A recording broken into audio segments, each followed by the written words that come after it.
Sometimes the cruelest act reveals the deepest love. Imagine throwing away an innocent puppy like she meant nothing at all. A cardboard box sits on a forest road in Oregon with an 8-week-old golden retriever inside. Someone dumped her there and drove away. Now she's alone in the woods as night comes. Hungry coyotes smell her and start hunting. She cannot fight them. She cannot run fast enough. Death is coming for this little puppy. Then an old golden retriever named Rosie appears. Rosie has been living wild since her owner died. She sees the puppy in danger. What happens next will surprise you. Before we jump back in, tell us where you're tuning in from. And if this story touches you, make sure subscribe, because tomorrow I've saved something extra special for you. The morning mist hung low over the Cascade Mountains, wrapping the Oregon forest in a blanket of silver silence. Ancient Douglas firs stretched toward a pewter sky, their bark darkened by the persistent dampness that marked the transition from summer to fall. This was a place where time moved differently, where seasons changed with the patience of centuries, and every fallen log became a nursery for new growth. Linda Garrett had walked these paths for 37 years, first as a young ranger eager to prove herself, then as a seasoned professional who understood that the forest held more wisdom than any textbook. Now, at 62, she moved through the wilderness with the measured gait of someone who had learned to listen to what the woods were telling her. Her boots made soft impressions on the carpet of pine needles and decomposing leaves, a sound so familiar it had become the rhythm of her retirement. She paused at the overlook where Deer Creek carved its way through the valley below. The water ran clear and cold, fed by mountain springs that had never known the touch of human hands. This was her sanctuary, the place she came to think and remember. Harold would have loved this view, she thought, adjusting the worn leather strap of the binoculars that had belonged to her mentor and dear friend. Harold Morrison had taught her everything about reading the forest's moods, how to spot the subtle signs of distress in wildlife populations, how to distinguish between normal animal behavior and the kind of restlessness that preceded something significant. He had been more than a supervisor during her early years with the Forest Service. He had been the father figure she never had, patient and wise, with hands that could gentle a frightened deer or track a lost hiker through terrain that would challenge a bloodhound. His death, 6 months ago, had left a void that retirement couldn't fill. The official paperwork said heart failure, but Linda knew better. Harold had died of a broken heart after losing Belle, his golden retriever companion of 12 years. Belle had simply disappeared one autumn evening, vanishing into the forest, as if she had never existed. Harold spent weeks searching, calling her name until his voice gave out, leaving food and water at every familiar spot. When winter came and there was still no sign of her, something inside him quietly surrendered. Linda continued her walk along the familiar trail, noting the changes that marked autumn's approach. The vine maples showed the first blush of orange. At their edges, chipmunks scurried with increased urgency, gathering their winter stores. The air carried the earthy scent of mushrooms and the sweet decay of fallen fruit from wild apple trees planted by homesteaders decades before her birth. 3 miles deeper into the forest, where the maintained trails gave way to game paths and deer runs, another story was unfolding. Here, in a grove of old-growth cedar where sunlight filtered through branches like cathedral light, lived a ghost from Harold's past. Rosie had been beautiful once, her golden coat lustrous and thick, her dark eyes bright with the intelligence that made her breed so beloved. That was before hunger had carved the flesh from her bones, before weather had matted her fur into tangled ropes, before survival had taught her that trust was a luxury she could no longer afford. She had been Harold's shadow for 8 years, riding in his truck to remote ranger stations, sleeping by his fireplace on winter nights, sharing sandwiches during long days in the field. But that life seemed like a dream now, faded and distant as morning mist. The collar that once bore her name and Harold's phone number had long since rotted away, leaving only the faint line where it had pressed against her neck. The transformation from cherished pet to wild survivor had not been gentle. The first weeks after she wandered away, drawn by a scent she couldn't identify, following an instinct she didn't understand, had nearly killed her. She had waited by the forest road for Harold to find her, growing thinner each day until hunger finally drove her deeper into the wilderness. Learning to hunt had been painful and humbling. Mice were too quick, squirrels too clever.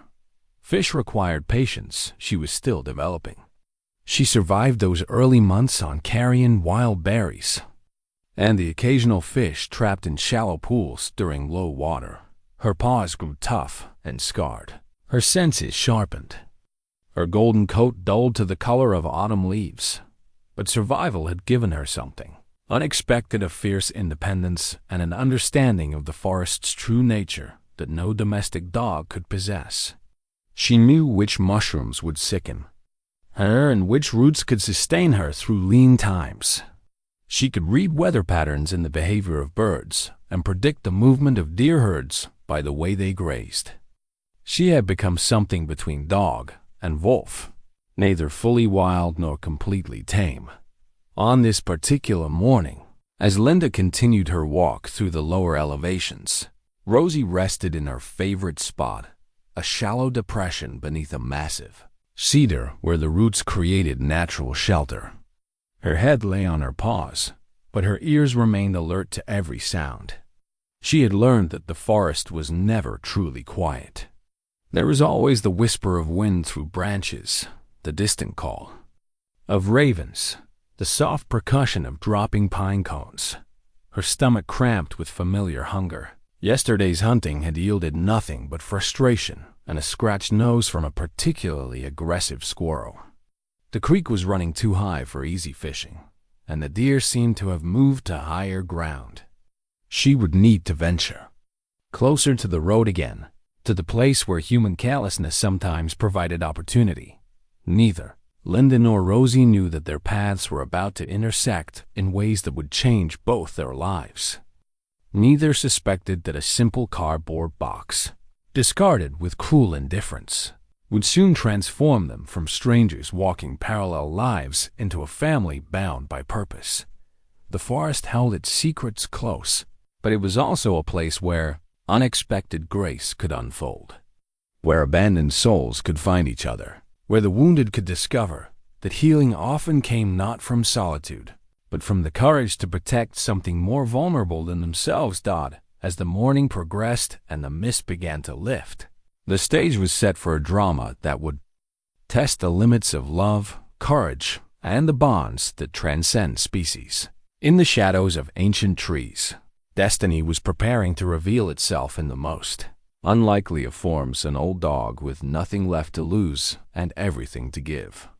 The blue sedan slowed as it approached the curve where Forest Road 47 disappeared into a tunnel of overhanging branches. The driver's window rolled down, and a man's voice carried on the afternoon air, sharp, impatient, final. Should have done this weeks ago. Can't afford to keep feeding her. The cardboard box hit the gravel shoulder with a dull thud, and before its contents could even register what was happening, the sedan's engine revved and faded into the distance. Inside the box, an 8-week-old golden retriever puppy pressed herself against the cardboard walls. Her entire world suddenly reduced to confusion and the lingering scent of the home she would never see again. The first thing she noticed was the cold.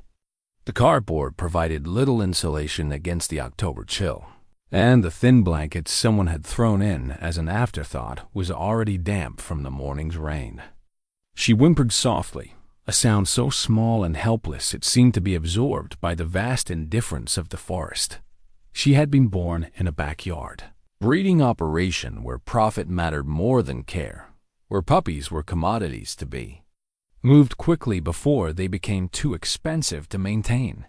Her mother had been bred too young and too often, producing litter after litter until her body gave out. The puppy had never known her father, never experienced the simple joy of running free in sunlight, never learned that humans could be sources of kindness rather than mere providers of irregular meals. Now, as shadows lengthened and the forest began its daily transition from day to night, she faced the raw reality of abandonment. Her stubby legs could barely carry her weight as she climbed out of the box, tumbling onto the gravel in an awkward heap.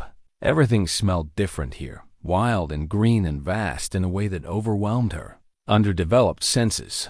The puppy's first instinct was to wait. Surely someone would return for her.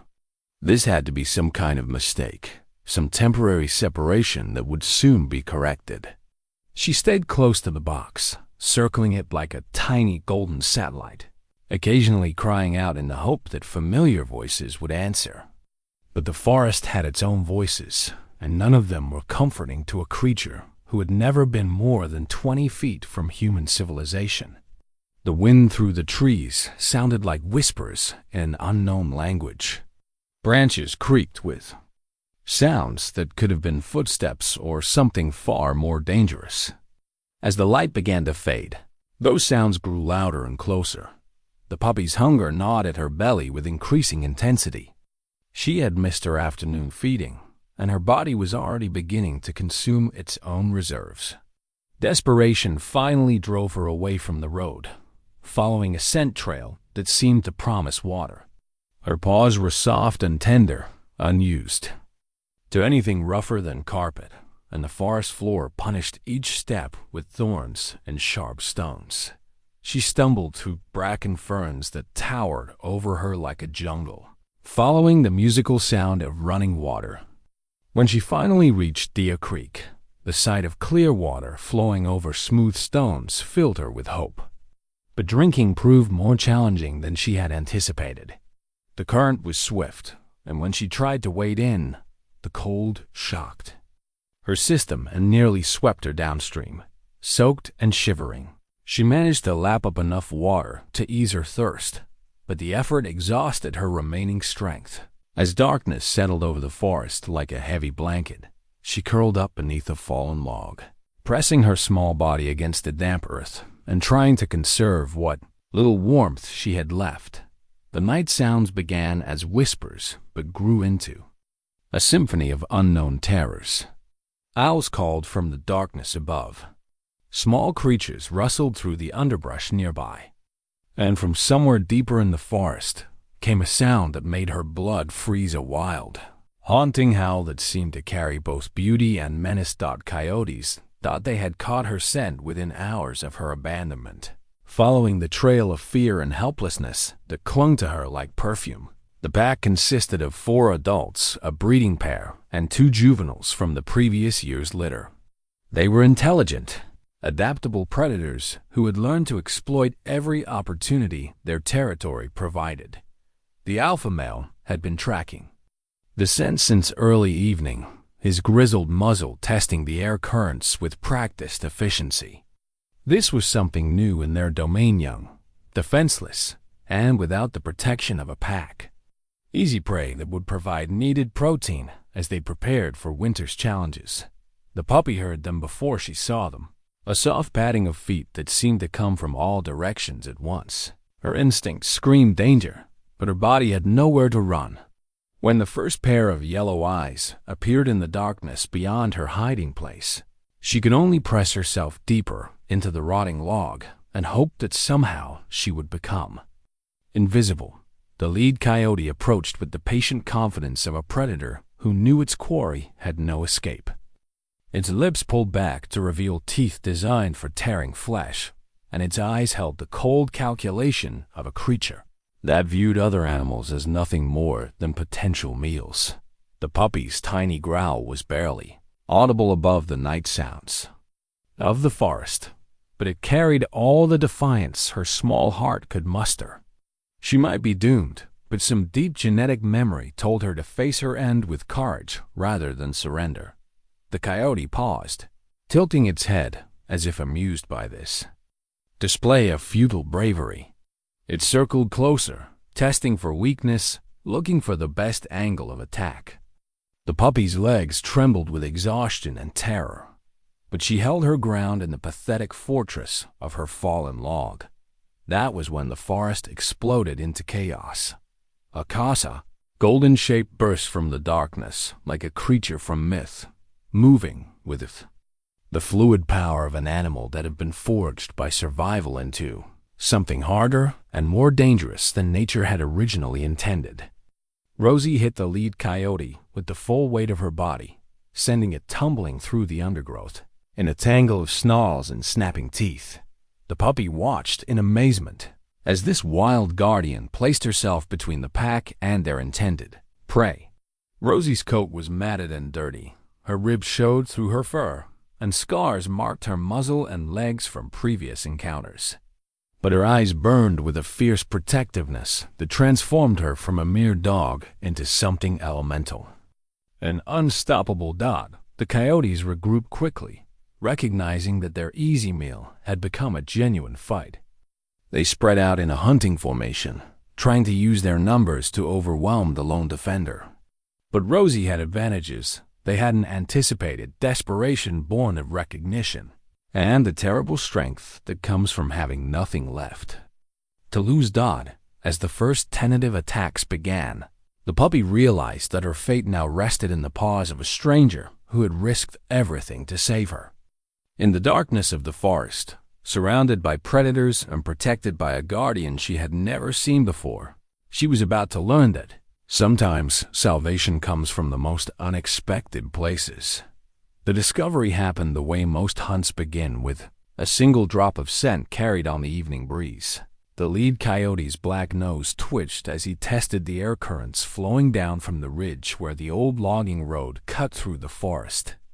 Mixed with the familiar signatures of deer, rabbit, and raccoon was something new. Something that didn't belong.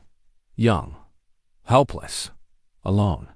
His yellow eyes narrowed as he processed the information his senses provided. This wasn't the usual territorial intrusion of another predator or the seasonal migration of prey animals. This scent spoke of vulnerability in its purest form, a creature so defenseless it might as well have been served on a platter. The alpha male's scarred ears flicked forward as he caught the attention of his pack. His mate, a lean female with intelligent amber eyes, emerged from the shadows where she had been watching their two juveniles practice stalking techniques on a family of ground squirrels. The young ones were clumsy still, too eager and too loud. But they were learning the patience that separated successful hunters from the starving. Together, the four coyotes began to follow the scent trail, moving through the forest with the coordinated efficiency of predators who had learned to work as a unit. They communicated through subtle body language, the position of an ear, the angle of a tail, the direction of a glance. Words were unnecessary when survival depended on silence. 3 miles away, near the creek where the puppy had drunk her fill and collapsed into exhausted sleep, another hunter was wrestling with instincts she had thought long buried. Rosie's dreams were troubled things these days, filled with memories of warm kitchens and gentle hands, of Harold's voice calling her name across meadows, where wildflowers grew tall enough to hide her golden form. She woke to the sound of distant crying, so faint it might have been the wind through pine branches, but wrong in a way that made her hackles rise. Rosie had learned to trust her instincts during the hard months of adaptation to wildlife. The forest spoke to those who knew how to listen, and tonight it was telling her that something precious was in danger. The old dog rose from her sleeping place beneath the cedar and began to move toward the source of the sound. Her paws made no noise on the forest floor, skill she had developed through necessity and desperation during those early weeks, when every step might alert prey to her presence or announce her location to competitors. Dot, as she drew closer to the creek, the scent picture became clearer. Young dog, female, terrified, and underneath it all, the musky signature of coyotes on the hunt. Rosie's internal conflict was immediate and overwhelming. Self-preservation demanded that she retreat, find higher ground, and wait for the drama to play out without her involvement. She had learned the hard way that survival meant choosing battles carefully, conserving energy for fights that could be won, avoiding risks that offered no benefit to her own continued existence. But there was something about the puppy's scent that bypassed all logical thought and struck directly at memories she had tried to bury. The sweetness of innocence, the particular helplessness of youth that awakened protective instincts older than civilization itself. The echo of her own confusion and terror during those first nights alone in the wilderness. She remembered Harold, finding her as a young dog, lost and frightened after wandering away from her first home. How his patient hands had coaxed her from beneath a bridge where she had been hiding, convinced that the world was full of nothing but threats and abandonment. How he had wrapped her in a warm blanket and spoken to her in the gentle voice that would become the foundation of her understanding that some humans could be trusted. The puppy's cries grew weaker as exhaustion took its toll, but they seemed to grow louder in Rosie's consciousness. Each whimper resonated with memories of her own rescued youth, with Harold's endless patience as he helped her learn to trust again, with the years of security and love that had followed. Meanwhile, the coyote pack had reached the creek and was spreading out into hunting formation. They moved like shadows made flesh, communicating through glances and subtle positioning. The lead male had identified the puppy's hiding place beneath the fallen log and was calculating the best approach to minimize struggle and maximize efficiency. The juveniles flanked wide, more to learn than to participate actively. This would be an educational kill, an opportunity to observe how experienced hunters approached prey that couldn't fight back effectively. Their amber eyes glowed with anticipation and the hunger that drove all their actions. The adult female positioned herself to cut off any possible escape route toward the water. Her lean body coiled with nervous energy, ready to spring into action if the prey proved more resourceful than expected. She had seen rabbits turn and fight when cornered, and experienced the surprising strength of a desperate deer. Caution was always warranted, even when success seemed inevitable. As the coyotes moved into their final positions, Rosie found herself creeping closer to the scene. Every rational thought in her mind screamed warnings about the foolishness of what she was contemplating. 4 healthy coyotes against 1 aging, half-starved dog. Numbers that added up to suicide by any reasonable calculation. But reason had abandoned her the moment she recognized something familiar in the puppy's desperate cries. This was Harold's voice calling her name across time and distance. This was every act of kindness that had ever been shown to her, demanding payment forward rather than back. This was the moment when all the love she had received would be measured against her willingness to give it away. The puppy's growl was barely a whisper, but it carried the weight of absolute defiance. She might be small, weak, and doomed, but she would not go quietly into the darkness that surrounded her. Her tiny body pressed against the rotting wood of the fallen log, and her dark eyes fixed on the approaching predators with a courage that had nothing to do with size or strength. The muddy lead coyote's lips pulled back in what might have been a smile if predators were capable of humor. This display of futile bravery was almost endearing in its pointlessness. But the hunt had already taken longer than expected, and his pack was hungry. Time to end this drama and claim their prize. He gathered himself for the final rush, muscles bunching beneath his gray coat, yellow eyes fixed on the target. Around him, his family moved into their final positions, ready to support his attack and ensure that nothing escaped to provide a meal for scavengers. That was when Rosie stepped out of the shadows and announced her presence with a growl that carried 30 pounds of pure determination and 8 years of accumulated fury at a world that had taken everything from her except the capacity to choose how her story would end. The forest held its breath in the moment before chaos erupted. Even the night insects seemed to pause their endless course as two different kinds of wild intelligence faced each other across the small clearing by Deer Creek. In the trees above, a great horned owl shifted on its perch, yellow eyes reflecting the faint starlight as it prepared to witness a drama that would determine life and death for the creatures below. Rosie's appearance had transformed the equation in ways the coyote pack hadn't anticipated. What should have been a simple kill had become something far more complex, a confrontation between equals that carried the potential for real cost. The lead male's hackles rose as he reassessed the situation, calculating new risks and possibilities. His mate, positioned near the water's edge, tilted her head and studied this unexpected guardian. The dog was clearly malnourished, her golden coat dulled by months of hard living, but there was something in her stance that spoke of dangerous determination. This wasn't prey behavior. This was the body language of an animal prepared to fight to the death. The two juveniles, eager for their first real hunt, shifted restlessly at the edges of the clearing. Their inexperience made them want to rush forward immediately, to overwhelm this lone defender through sheer numbers and enthusiasm. But their father's warning glance held them in place. They would learn tonight that successful predators chose their battles carefully. Beneath the fallen log, the puppy watched this confrontation unfold with eyes that held more intelligence than her 8 weeks should have allowed.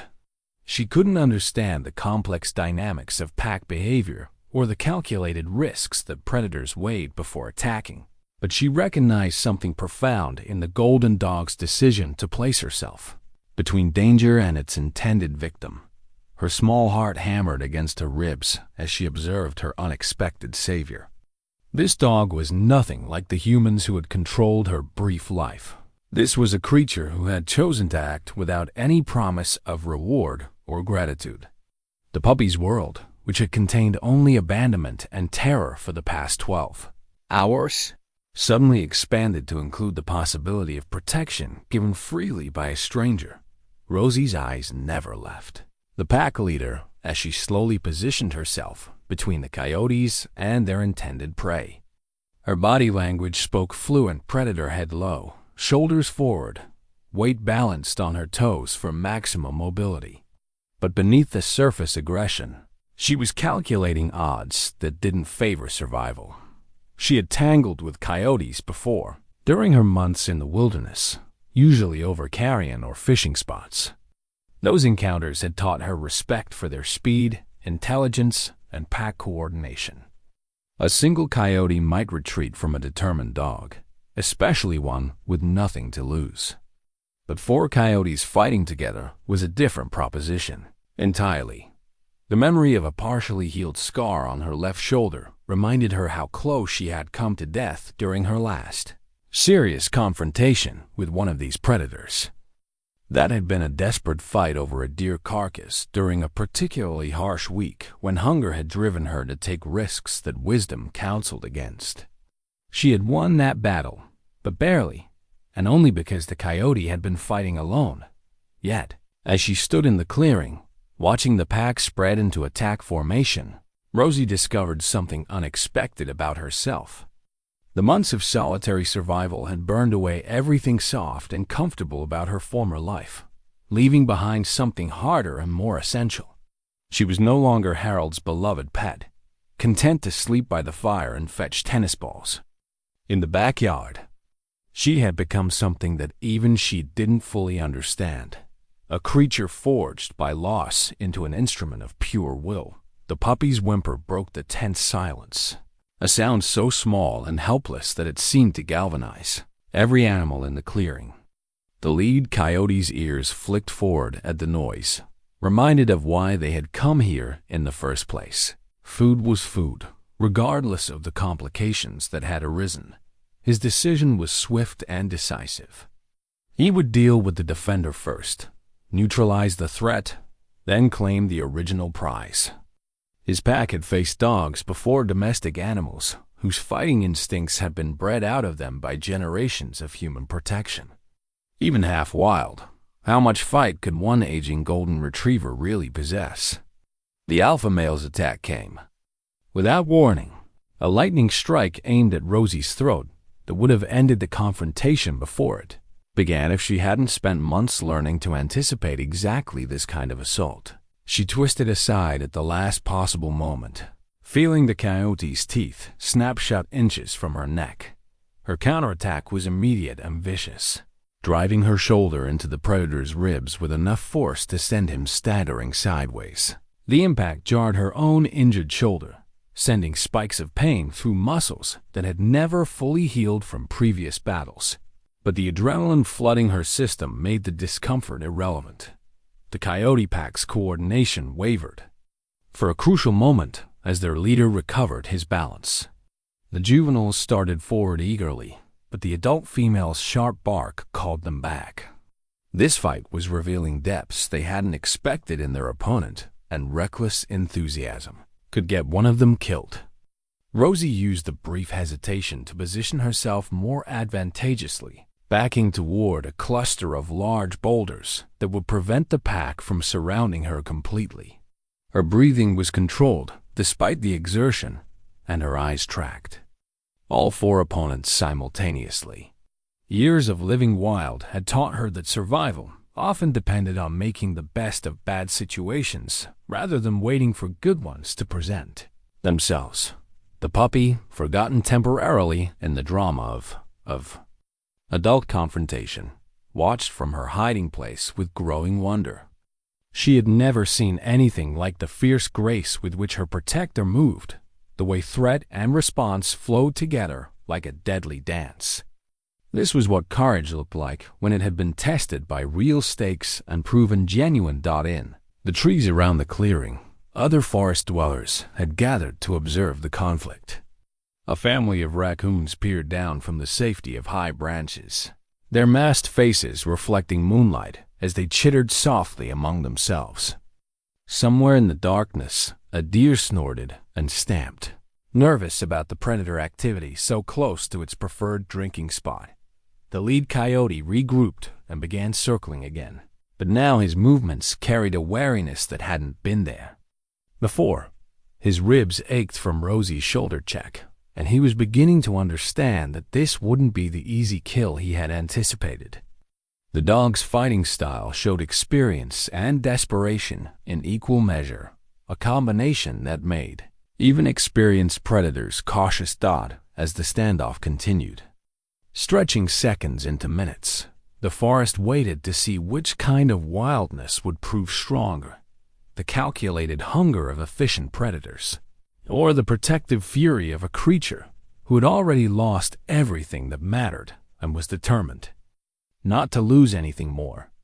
The circling had become a deadly waltz, predator and defender testing each other's limits through movement and intention rather than direct contact. Rosie's paws found secure footing on the moss-covered stones as she maintained her position between the pack and the puppy, her golden coat now dark with sweat despite the cool October air. The lead coyote's frustration was beginning to show in the increased aggression of his feints and the frequency of his testing strikes. Each failed attempt to break through Rosie's defense cost precious energy that his pack couldn't afford to waste. Winter was approaching, and every calorie burned in this confrontation would have to be recovered through successful hunts in the weeks to come. But hunger was a powerful motivator, and the scent of easy prey continued to drive the pack forward. Despite the unexpected resistance, the alpha male's mate moved closer to the action, her lean body coiled with the tension of an animal preparing to join the fight. She had cubs to feed and a territory to defend, and this lone dog's defiance was threatening both priorities. Rosie's own memories were surfacing with painful clarity as the confrontation stretched on. She remembered another night, months ago, when her own survival had depended on finding food before weakness made hunting impossible. A raccoon family had been raiding garbage cans behind a remote cabin, and desperation had driven her to attempt stealing their prize. The mother raccoon's fierce protection of her young had surprised Rosie with its intensity. The smaller animal had launched herself at the dog's face with claws and teeth, fighting with a ferocity that spoke of something deeper than hunger, the primal need to protect those who couldn't protect themselves. Rosie had retreated that night. Her muzzle bloodied, but her understanding expanded. Some battles were about more than food or territory. Now, standing guard over a puppy she had never seen before, Rosie understood what had driven that raccoon to risk everything against a larger, stronger opponent. The golden weight pressing against her legs wasn't just another animal, it was innocence itself, trust personified, the living embodiment of every creature who had ever needed protection from a world that could be beautiful and terrible in equal measure. The puppy had crept closer to her guardian during the standoff, instinctively seeking the warmth and security that Rosie represented. Her small body trembled with cold and exhaustion, but her dark eyes remained fixed on the drama unfolding around her. She seemed to sense that her fate was being decided by forces beyond her understanding, and that her only role was to trust in the courage of this wild guardian who had appeared from nowhere. The two juvenile coyotes were growing restless at the edges of the confrontation, their inexperience making them eager for action that their parents' caution continued to delay. One of them, a male with gray markings around his eyes, took a half-step forward before his mother's warning growl froze him in place. His amber eyes blazed with frustration, but he had learned enough about pack hierarchy to obey even when every instinct urged him to attack. Above them all, the great horned owl had been joined by two ravens who perched in nearby branches like feathered judges presiding over the trial below. Their black eyes reflected an intelligence that seemed almost human as they watched the confrontation unfold. Ravens were known for their ability to learn from the conflicts of others, and these two were filing away every detail for future reference. The forest itself seemed to have chosen sides in the struggle. Weighing through the branches created sounds that could have been whispers of encouragement or warnings of doom, depending on the listener's perspective. The creek's constant murmur provided a soundtrack of continuity that suggested life would continue regardless of who won or lost the current battle. As the minutes stretched on, the physical toll of the standoff began to show on all participants. Rosie's breathing had grown heavier, and the old injury in her shoulder was sending sharp reminders of previous battles up and down her leg. Her months of marginal nutrition had left her without the energy reserves that a well-fed domestic dog might have possessed. The coyote pack was experiencing their own challenges. Their usual hunting strategy depended on quick strikes and rapid success. Extended confrontations were wasteful of energy and increased the risk of injury that could affect their ability to hunt in the future. The lead male's growing impatience was evident in the increased frequency of his attack feints and the way his hackles remained raised. Despite the lack of immediate action, it was the adult female who finally decided to break the stalemate. Her mate's caution was admirable, but their cubs were hungry, and winter was approaching with its own demands for survival. She began to move in a wide circle around the confrontation, looking for an angle of attack that would bypass Rosie's defensive position entirely. Rosie tracked the female's movement with the corner of her eye, while keeping the majority of her attention focused on the pack leader. This was the development she had been dreading, a coordinated attack from multiple directions that would test her ability to protect both herself and the puppy. Against a single opponent, she might have a chance. Against four working together, the odds shifted dramatically against survival. The puppy seemed to sense the change in the confrontation's dynamics. Her small whimper carried a note of resignation that cut through Rosie's heart like a blade. This innocent creature had already been abandoned once by those who should have protected her. Now she was about to learn that even the kindness of strangers had limits when faced with overwhelming force. But as the coyote pack began to coordinate their final assault, something unexpected happened. The forest night sounds began to change in subtle ways that only the most experienced wild creatures would notice. Somewhere in the distance, a twig snapped under weight that was too heavy to belong to any of the small nocturnal animals that normally moved through the underbrush. Rosie's ears flicked toward the sound, and for a moment, her attention wavered from the immediate threat. That footstep pattern was familiar in a way that made her heart race with possibilities. She had learned not to entertain. Heavy, measured, moving with the confident gait of someone who belonged in these woods and knew their geography intimately. Linda's evening walk had started as routine therapy for the restlessness that had plagued her since Harold's death. Sleep came irregularly these days, interrupted by dreams where old mentor called to her from distances she couldn't cross. The forest had always been her refuge during difficult times, and tonight the pull of familiar trails had been stronger than the comfort of her living room fire. She moved through the darkness with the confidence of someone who had spent decades navigating these paths in all conditions. Her flashlight remained off. She knew every root and stone by heart, and her night vision had adapted to the forest's rhythms long ago. The worn walking stick that had belonged to her father provided additional stability and served as an extension of her senses, testing the ground ahead for obstacles or changes in terrain. A stick had been her companion for over 20 years, carved from a piece of mountain ash that her father had selected during one of their hiking trips when she was still a teenager. Its surface had been smoothed by thousands of miles of contact with her palm, and its brass tip had worn a distinctive pattern from contact with rocks and roots. More than a tool, it had become a talisman that connected her to memories of family adventures and the inheritance of wilderness wisdom passed down through generations. Tonight, something felt different about the forest's mood.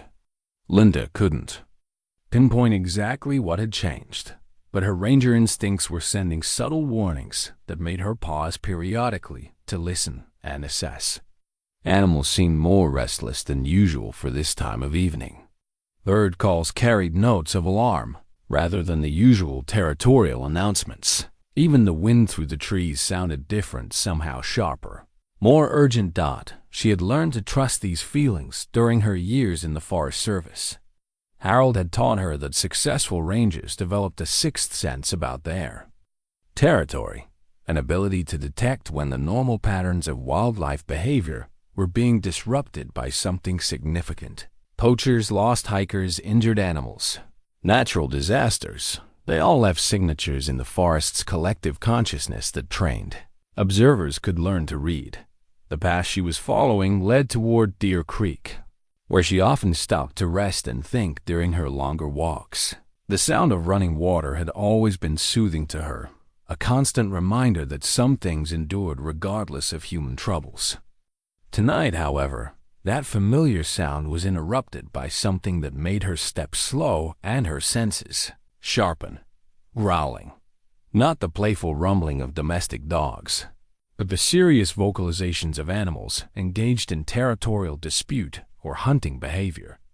The sounds were coming from multiple sources, suggesting a pack dynamic rather than a simple confrontation between two individuals.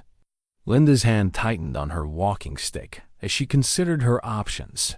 Her first instinct was to retreat and call for backup from the state wildlife officials who handled dangerous animal encounters. But something about the quality of the sounds made her hesitate. Mixed with the aggressive posturing of what sounded like coyotes was another voice deeper, more desperate, speaking a language of protection rather than predation. Linda's thoughts immediately went to Harold's stories about Belle, his beloved golden retriever who had vanished into these same woods months ago. He had been convinced that she was still alive somewhere in the forest, surviving on her own until he could find her and bring her home. The search parties had found no trace of her, but Harold's faith had never wavered until his final days. The possibility that Belle might still be alive, might be involved in whatever confrontation was unfolding near the creek, sent adrenaline coursing through Linda's system. She began moving more quickly toward the source of the sounds. abandoning caution in favor of the desperate hope that her old friend's companion might finally be found. As she drew closer to the creek, the individual voices in the conflict became more distinct. Definitely coyotes, at least 3 or 4 by her count, and definitely one domestic dog, fighting with the kind of desperate intensity that suggested life or death stakes. But underneath those primary voices was something else that made her heart race with recognition, a puppy's cry. Weak, frightened, but unmistakably the sound of a very young dog in distress. Linda's pace increased until she was nearly running through the forest, her walking stick striking the ground in rapid rhythm as she navigated toward the confrontation. Branches caught at her jacket and thorns scraped against her legs, but she pushed through the underbrush with single-minded determination. Her mind was already working through the scenario she was likely to encounter. Coyotes had found an easy target in an abandoned or lost puppy and were moving in for the kill. An adult dog, possibly Belle, possibly another stray, had intervened to protect the helpless animal. The mathematics of such an encounter were brutal and predictable unless human intervention changed the equation. The walking stick in her hand had been designed for hiking, but Linda knew it could serve other purposes if necessary. The brass tip was solid, and the ashwood shaft was strong enough to discourage most predators if wielded with authority and purpose.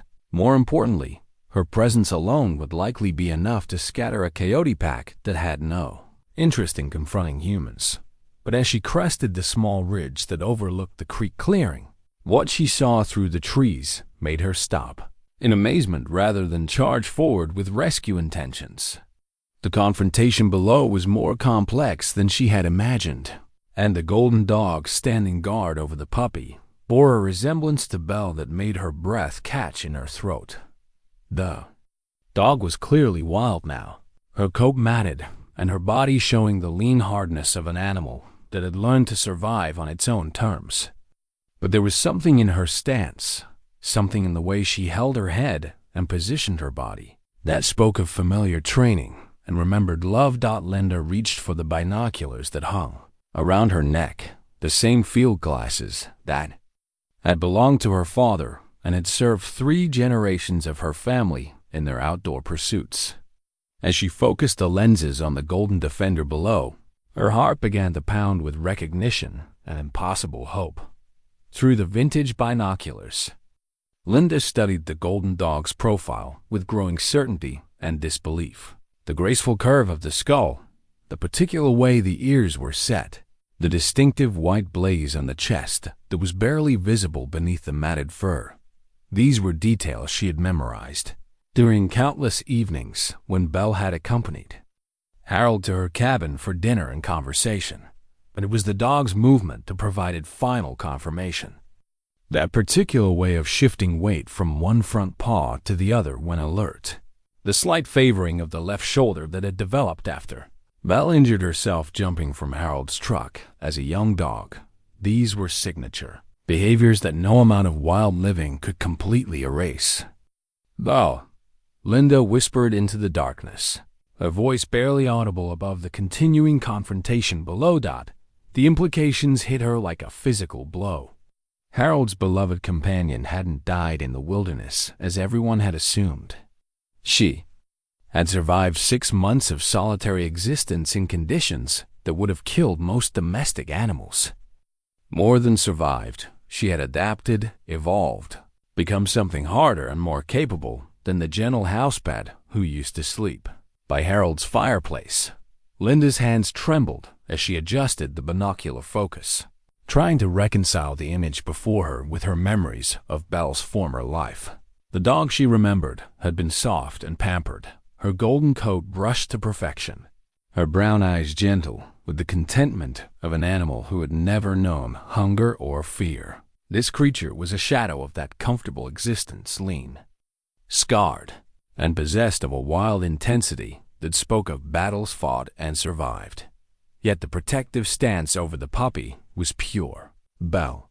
Linda remembered Harold's stories about how his dog had once defended a litter of barn kittens from a neighbor's aggressive tomcat, placing herself between threat and innocence with the same unwavering determination she was showing tonight.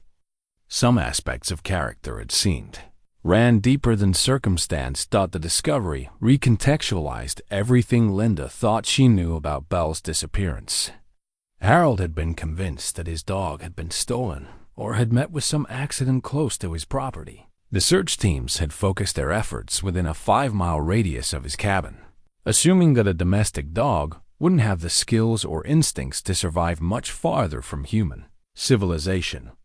But Belle had traveled nearly 15 miles from Harold's place to establish territory in this remote section of the forest. She had learned to hunt, to fish, to avoid the larger predators that might view her as competition or prey. She had weathered storms, found shelter, and developed the hypervigilance that kept wild animals alive in an environment where mistakes were often fatal. Linda found herself wondering what had driven Belle to leave Harold's property in the first place. The old man had been devoted to his dog, and Belle had seemed equally attached to him. Yet something had called her away from security and comfort into the harsh uncertainty of wild existence. Had it been illness, some confusion brought on by disease or injury? Or had she simply followed an instinct that domestic breeding couldn't completely suppress? As she continued to observe the standoff below, Linda began to understand the emotional weight of what Belle was experiencing. The dog had to recognize the puppy's complete helplessness, the echo of her own vulnerability during those first terrifying days alone in the forest. Protecting this abandoned youngster was probably as much about confronting her own memories as it was about saving an innocent life. The tactical situation was deteriorating rapidly. The Coyote pack had completed their encirclement and was preparing for a coordinated assault that would overwhelm Belle's defenses through sheer numbers. Linda could see the pack leader signaling to his family with subtle body language, coordinating an attack pattern that would come from multiple directions. Simultaneously, Belle seemed to sense the change in dynamics as well. Her stance had shifted from defensive to desperate, and her growling had taken on the particular note that dogs used when they knew they were outmatched but refused to surrender. She was preparing to sell her life as dearly as possible, to extract the maximum cost from the predators who threatened her charge. The puppy, pressed against Belle's legs in a pathetic attempt to share her protector's warmth and courage, whimpered softly with each breath. The sound carried clearly in the still air, a counterpoint to the more aggressive vocalizations of the adults around her. She seemed to understand that her fate was being decided by forces beyond her control, and that her role was simply to trust in the stranger who had chosen to risk everything for her safety. Linda's mind raced through her options, calculating distances and possibilities. She was too far away to intervene directly before the final attack began, and even if she could reach the clearing in time, 4 coyotes represented a serious threat to human safety as well. But she couldn't simply watch while Belle fought alone against impossible odds. Not when her intervention might tip the balance toward survival. Her hand found the emergency whistle that hung from a cord around her neck, a piece of standard ranger equipment that she had carried for decades but rarely needed to use. The blast would certainly scatter the Coyote pack, but it might also startle Belle into running rather than staying to protect the puppy. The timing would have to be perfect to achieve rescue rather than simply relocating the problem. As Linda prepared to act, something glinted in Belle's matted fur that made her pause and look more carefully through the binoculars. There, nearly hidden beneath the tangle of burrs and dirt, was a flash of metal that could only be one thing: the ID tag that Harold had placed on Belle's collar years ago. The collar itself had long since rotted away in the weather, but the tag had somehow caught in Belle's fur and remained with her through all her months of wild living. It was a connection to her former life, a talisman of the love that had shaped her before survival became her only concern. Harold's phone number was engraved on that tag, along with Belle's name and the simple word home that the old man had insisted on including. Linda had been with him when he ordered the tag from the pet store in town, watching as he carefully spelled out each letter to ensure that anyone who found his dog would know she belonged somewhere, was loved by someone, and had a place in the world where she was wanted. Now the tag served as proof of identity in a drama that had begun with abandonment and might end with redemption. Belle was no longer just another wild dog fighting for survival. She was Harold's beloved companion, lost but not forgotten, transformed by necessity but not broken by hardship. The emotional weight of the discovery nearly overwhelmed Linda's ability to act rationally. Belle represented Harold's faith that love could endure beyond death, that the bonds formed between species could survive separation and hardship. If she died tonight protecting a stranger's puppy, Harold's hope would die with her, and the circle of love that had defined both their lives would remain forever broken.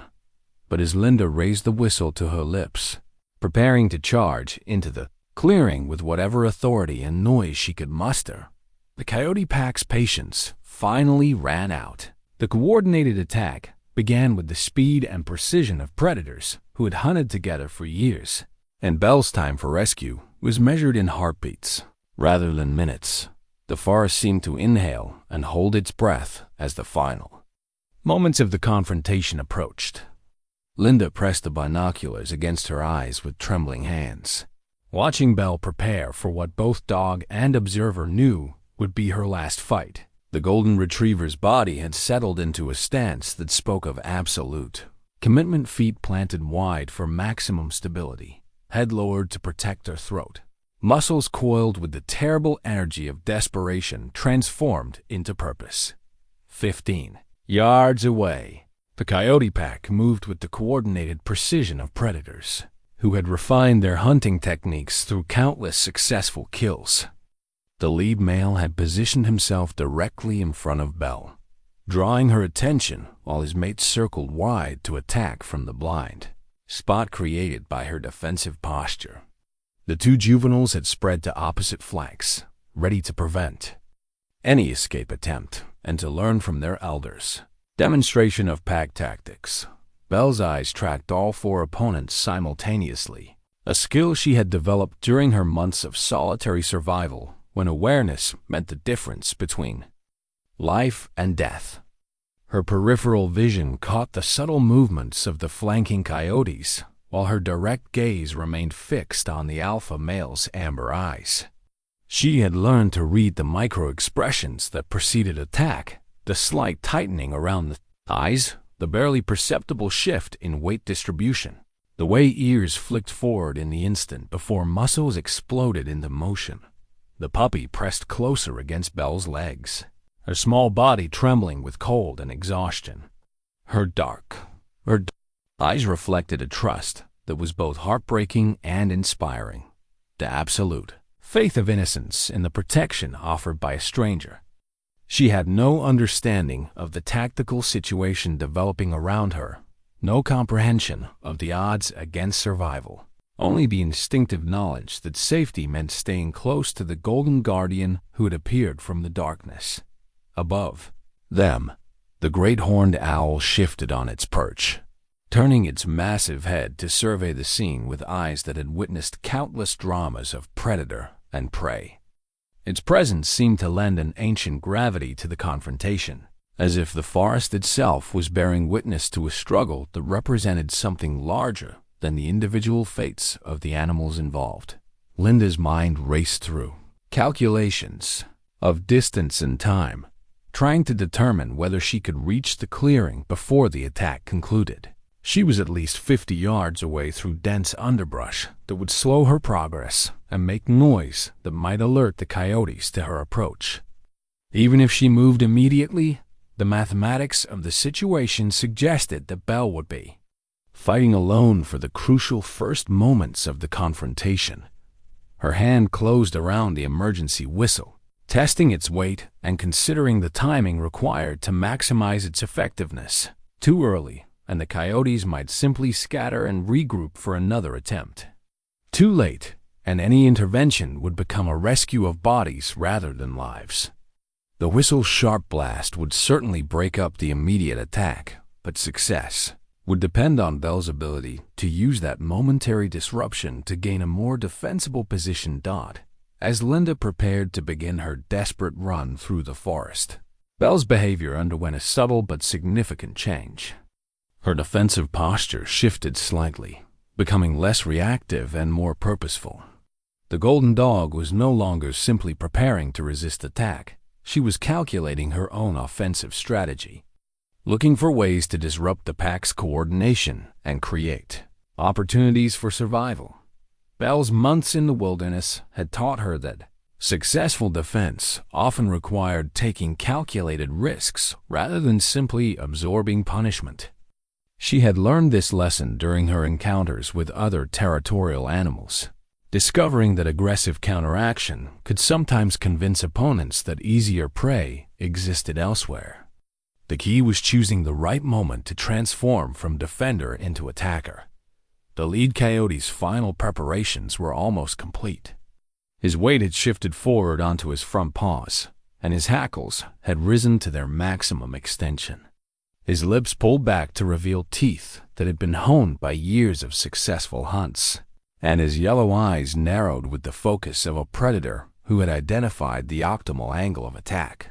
But Belle was watching for exactly these signals, reading the coyote's body language with the same intensity he was applying to his assault preparations.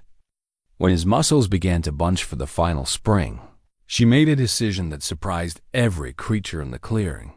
Instead of waiting to receive the attack, she launched herself forward to meet it. The collision occurred in midair as both animals committed their full weight and momentum to the confrontation. Belle's shoulder struck the coyote's chest with an impact that sent both animals tumbling across the forest floor in a tangle of snapping teeth and raking claws. The unexpected reversal of initiative caught the pack off guard and disrupted their carefully coordinated timing. The adult female, who had been preparing to attack Belle's exposed flank, found herself forced to dodge sideways to avoid being caught in the rolling combat between her mate and his opponent. The two juveniles, eager to join the fight but confused by the sudden change in dynamics, hesitated at the edge of the action instead of pressing their numerical advantage. Belle used the momentary chaos to her advantage, breaking away from the grappling match and positioning herself between the scattered pack and the puppy. Her quick assault had cost her claw marks on her shoulder were bleeding freely, and her breathing had become labored, but she had achieved her tactical objective of preventing the coordinated attack that would have overwhelmed her defenses. The puppy, terrified by the explosion of violence around her, had crawled deeper beneath the fallen log where Belle had originally found her. From this shelter, she watched the drama unfold with eyes that seemed to hold more understanding than her 8 weeks should have allowed. She was witnessing courage in its purest form, the willingness to sacrifice everything for the protection of another. Linda, watching through her binoculars from the ridge above, felt her heart hammering against her ribs as she observed Belle's desperate gambit. The golden dog's strategy had bought precious seconds, but the coyote pack was already regrouping for another assault. This time, they would be prepared for Belle's aggressive tactics, and their coordination would be tighter. The emergency whistle felt heavy in Linda's hand as she prepared to abandon observation for action. Belle needed help, and waiting for the perfect moment might mean waiting until it was too late. The mathematics of intervention were brutal. By the time she reached the clearing, the outcome would likely be decided one way or another. But as Linda raised the whistle to her lips and prepared to charge down the slope, the lead coyote's behavior revealed something that changed her calculation of the situation's urgency. The predator was favoring his left front leg, apparently injured during his collision with Belle. His pack's numerical advantage remained, but their leader's effectiveness had been compromised by Belle's unexpected counterattack. The golden dog seemed to recognize this development as well. Her stance shifted again, becoming more confident as she assessed the damage her assault had inflicted. The bleeding from her shoulder was concerning, but her opponent's limp suggested that the exchange had favored her more than appearances indicated. As the forest held its breath for the next phase of the confrontation, Linda made her decision. Belle had earned the right to fight her own battle, but she wouldn't face the remainder of it alone. The blast of the emergency whistle would announce the arrival of human intervention, shifting the odds in favor of protection rather than predation. But timing remained crucial, and Linda found herself caught between the desire to act immediately and the need to choose the moment that would maximize Belle's chances of survival. In the clearing below, 4 coyotes and 1 determined golden retriever prepared for the final exchange that would determine whether courage could triumph over hunger, whether love could prove stronger than the forest's harsh mathematics of survival. The silence before the storm lasted only heartbeats, but in that suspended moment, every creature in the clearing understood that what followed would determine life and death with absolute finality. Belle stood over the puppy like a golden sentinel. Her coat dark with sweat and blood, her breathing controlled despite the fire in her injured shoulder. She had transformed from Harold's gentle companion into something forged by necessity and tempered by loss, a guardian willing to pay any price for the innocent life sheltering beneath her protection. The lead coyote tested his injured leg gingerly, his yellow eyes never leaving Belle's face as he calculated new strategies around his diminished mobility. The collision had caught him completely off guard, revealing that this domestic dog possessed fighting instincts and tactical awareness that no house pet should have developed. His respect for his opponent had increased, but so had his determination to end the confrontation decisively. His mate moved to flank Belle's position again, but this time with greater caution and awareness of her opponent's capabilities. The golden dog's unexpected aggression had disrupted their initial coordination, but experienced predators adapted quickly to changing circumstances. She would wait for the right moment to strike. When Belle's attention was fully committed to defending against her mate's renewed assault, the 2 juveniles remained at the edges of the confrontation, their inexperience making them hesitant to engage an opponent who had already proven dangerous to an adult pack member. Their amber eyes blazed with the hunger that drove all their actions, but they had learned enough about survival to recognize when caution might serve them better than enthusiasm. Belle's tactical position had improved slightly due to her aggressive counterattack, but she remained outnumbered and facing opponents whose coordination and experience had been refined through countless successful hunts. Her breathing was becoming more labored as adrenaline and exertion took their toll on a body that had been surviving on marginal nutrition for months. The puppy, pressed against Belle's legs in desperate trust, represented both the reason for this fight and its greatest complication. Belle couldn't retreat to a more defensible position without abandoning the small creature to certain death. She couldn't use her mobility advantage while remaining committed to protecting a companion who could barely walk. Every tactical choice was constrained by the absolute requirement to keep herself between predators and prey. The lead coyote's next attack came with less speed but more calculation than his first attempt. His injury forced him to favor precision over power, targeting Belle's already wounded shoulder with teeth designed for maximum damage. But Belle had been watching for exactly this strategy, and her response revealed how much she had learned during her months of wild living. Instead of meeting the attack head-on as she had before, Belle twisted aside at the last possible moment and used the coyote's momentum against him.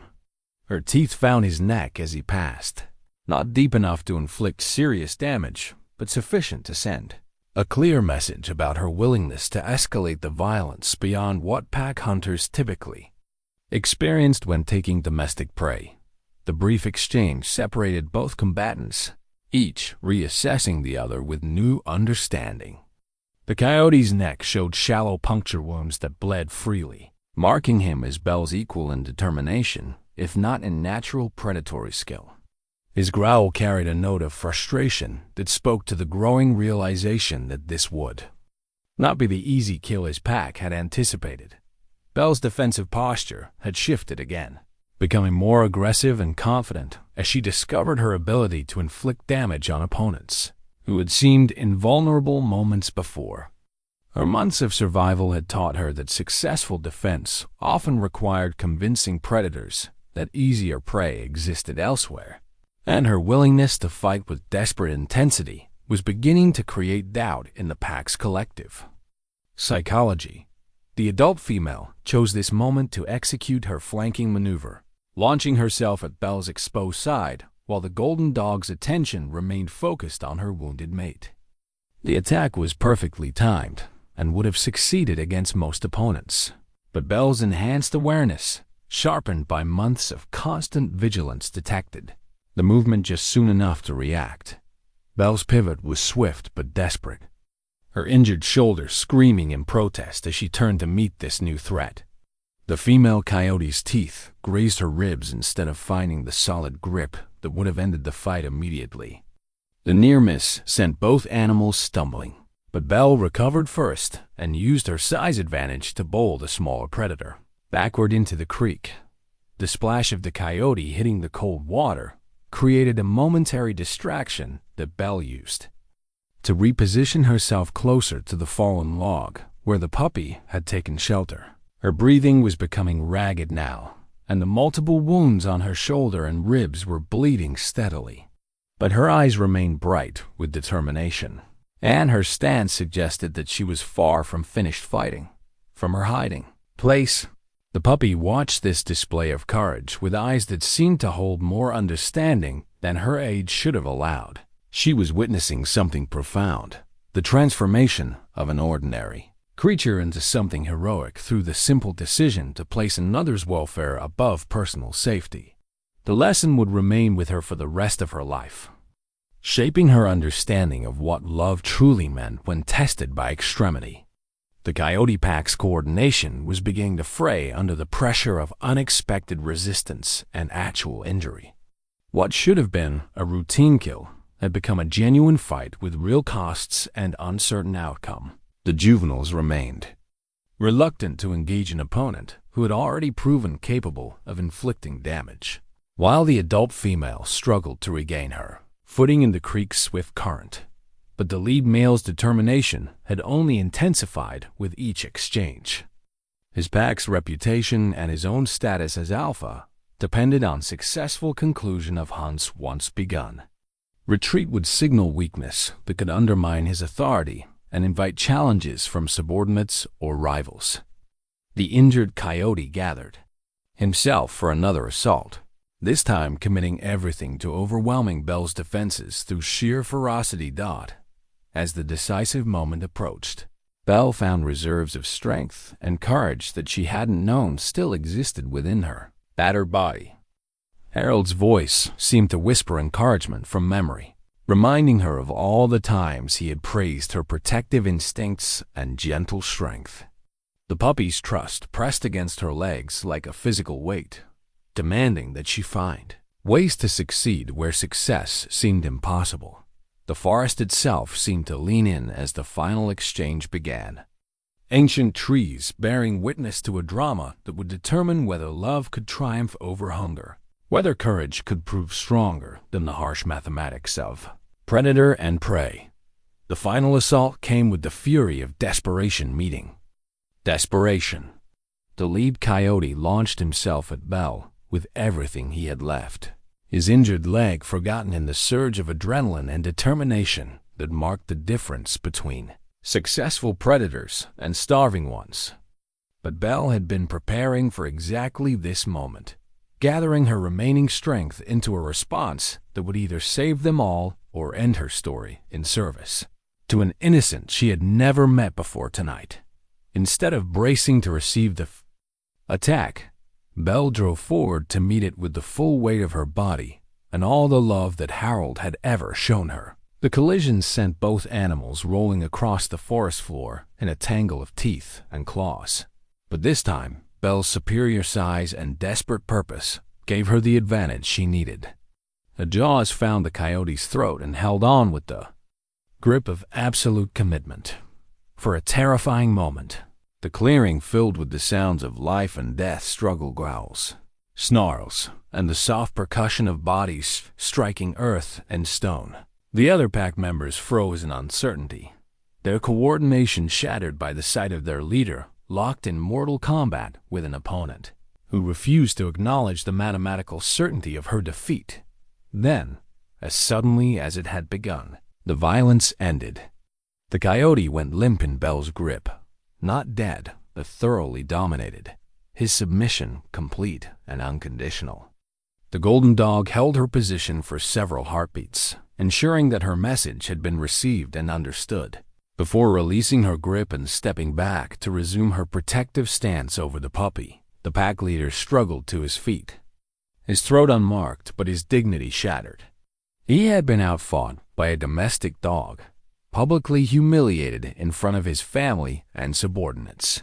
The wounds to his pride ran deeper than any physical injury, and the social implications of his defeat would resonate through the pack's hierarchy. For months to come, his mate emerged from the creek, water streaming from her coat and her amber, eyes bright with a new wariness. She had witnessed something that challenged her understanding of domestic animals and their capabilities. This golden dog fought with the intensity of a wild creature defending her territory, but also with something more, a quality of purposeful sacrifice that pack hunters rarely encountered. The two juveniles, who had been eager for their first real kill at the beginning of the evening, now showed only confusion and reluctance to continue the confrontation. Their natural predatory instincts had been tempered by the sight of an adult pack member defeated by an opponent who should have been easy prey. The lesson would influence their hunting decisions for years to come, but it was the lead, Coyote's decision, that would determine the ultimate outcome of the confrontation. His pack looked to him for guidance, waiting to see whether pride would demand continued fighting or wisdom would counsel strategic withdrawal. The calculation was complex. Continued assault might eventually overwhelm Belle's defenses, but the cost could include serious injury to pack members who needed to remain healthy for winter hunting. The alpha male's choice came in the form of a soft whine that signaled retreat rather than renewed attack. His pack responded immediately, melting back into the forest shadows with the fluid grace of predators who knew when to cut their losses. The juveniles departed first, followed by the adult female, leaving only the pack leader to hold Belle's gaze for a long moment of mutual respect before he too vanished into the darkness. Belle remained in her protective stance until the last whisper of coyote presence had faded from the clearing. Only then did she allow herself to sag with exhaustion, her legs trembling from the adrenaline crash that followed mortal combat. Blood from her wounds had matted her golden coat into dark patches, and her breathing came in painful gasps that spoke of internal injuries she hadn't noticed during the fight. The puppy crept out from beneath her log shelter and approached her, guardian with tentative steps. She seemed to understand that something profound had just occurred on her behalf, that this wild stranger had risked everything to protect her from forces she couldn't comprehend. Her small tongue began to gently clean the blood from Belle's wounds, offering what comfort she could to the creature who had saved her life. That was when Linda's emergency whistle finally shattered the post-battle silence, its sharp blast echoing through the forest like a declaration of human intervention, arriving just moments too late to affect the outcome. But Belle's reaction to the sound revealed that timing had been perfect in ways Linda couldn't have anticipated. The golden dog's head snapped up at the whistle's call, her ears pricking forward with recognition that sent shock waves through her exhausted body. That sound belonged to her former life, to the world of safety and love that she had left behind in confused wandering months ago. It spoke of rescue and return, of healing and second chances she had stopped believing possible. Linda came crashing through the underbrush with her flashlight blazing and her walking stick raised like a weapon, prepared to drive off predators.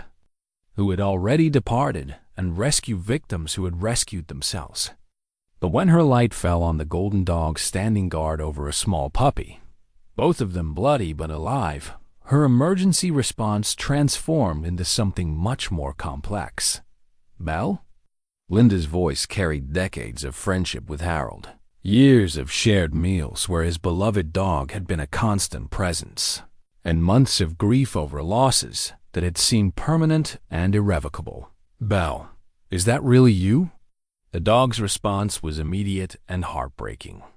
Her tail began a tentative wag that grew stronger with each passing second, and her dark eyes brightened with recognition of a voice that belonged to her old life.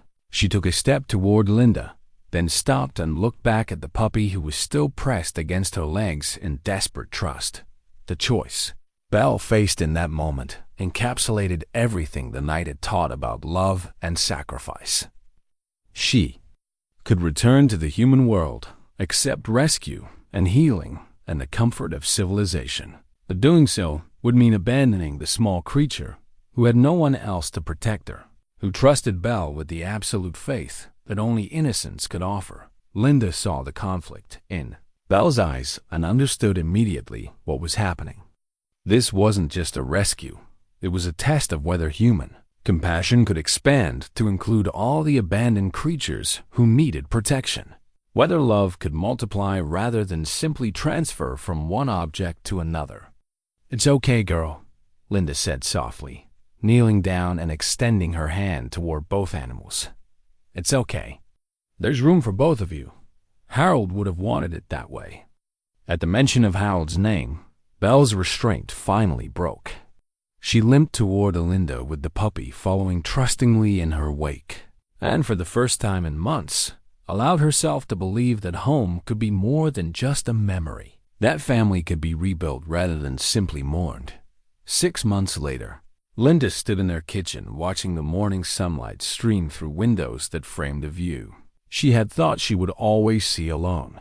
In the yard beyond the glass, 2 golden shapes moved through the early light with the easy companionship of creatures who had found their place in the world after learning what it meant to have none.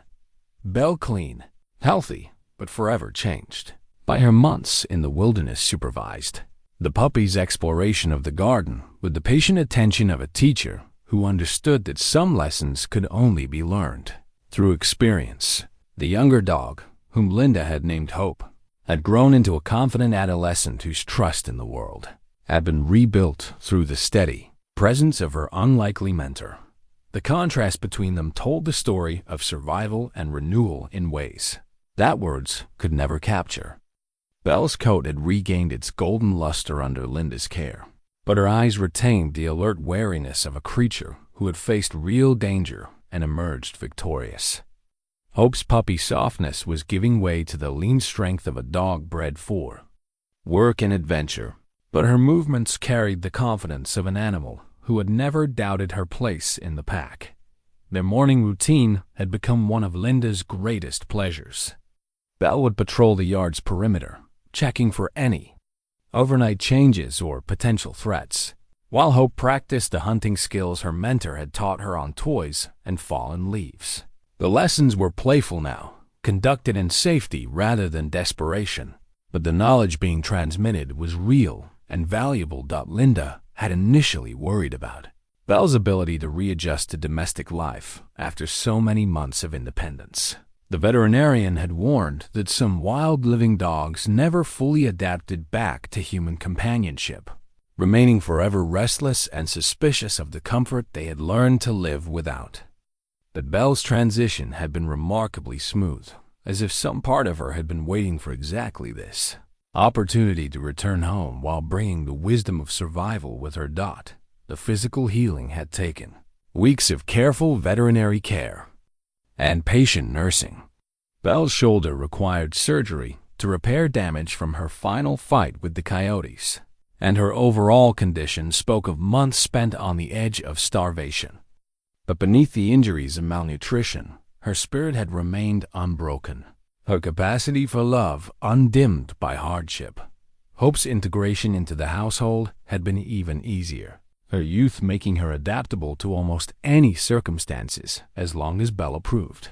The puppy had never questioned the arrangement that gave her both human care and canine mentorship, accepting the blessing of double protection with the easy grace of innocence that has been validated rather than betrayed. The bond between the two dogs had deepened rather than diminished with the security of Linda's home. Belle seemed to understand that her role as protector and teacher was permanent rather than temporary, that Hope's welfare was now her responsibility for life rather than just for the duration of a crisis. She had found purpose in survival and meaning in sacrifice, and those discoveries had transformed her from Harold's pet into something larger and more significant. Linda often found herself thinking about Harold during these morning observations, imagining his joy at seeing Belle not just alive, but thriving in a role that honored everything he had loved about her character.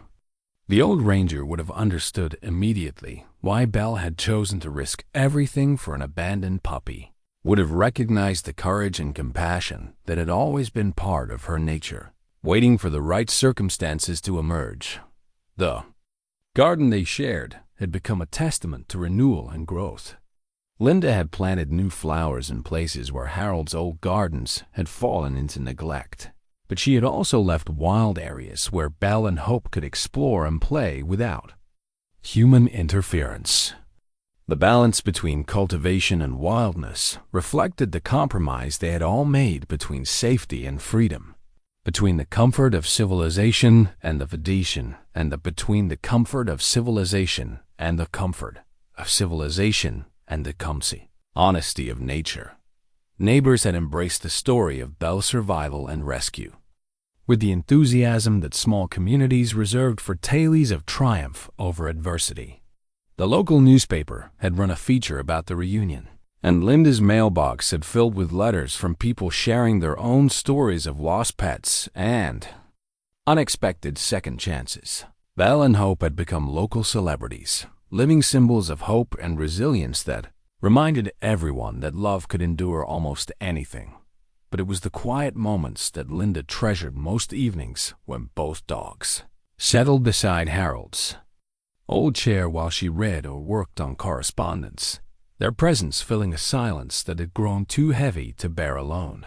Belle would rest her graying muzzle on Linda's knee while Hope sprawled across her feet. And for those precious hours the house felt like a home again, rather than just a place where someone happened to live. The forest still called to Belle sometimes. Linda could see it in the way her ears pricked at distant sounds, the way her gaze followed bird flights toward the wilderness where she had learned to survive. But the call was answerable now through walks and exploration rather than abandonment and isolation. She could visit her wild self without losing her civilized heart, could honor both sides of her nature without sacrificing either. Hope had begun showing signs of the same duality, equally comfortable chasing tennis balls in the yard and tracking deer trails during their longer hikes. She was growing into a dog who understood both worlds, who could appreciate security without taking it for granted, who could enjoy comfort while remaining ready for adventure. As spring gave way to summer and the garden bloomed with life that mirrored their own renewal, Linda found herself grateful for the night when abandonment and courage had intersected in the forest darkness. The tragedy of the puppy's abandonment had become the foundation for a family none of them had expected, but all of them needed. Sometimes, late at night when both dogs were sleeping peacefully in the moonlight streaming through her bedroom windows, Linda would remember Harold's voice telling her that love never really ended. It just found new forms and new expressions. Belle had carried his love into the wilderness and brought it back transformed but undiminished. Hope had received that love as a gift from strangers and made it the foundation of trust that would last her lifetime. The cardboard box that had started it all was long gone, recycled into something useful rather than remaining as a symbol of cruelty. But its lesson endured in the daily miracle of three beings who had found each other across the gap between abandonment and belonging, proving that family could be chosen as well as born, and that home was not a place but a promise kept. by those who understood that love multiplied when it was shared rather than hoarded.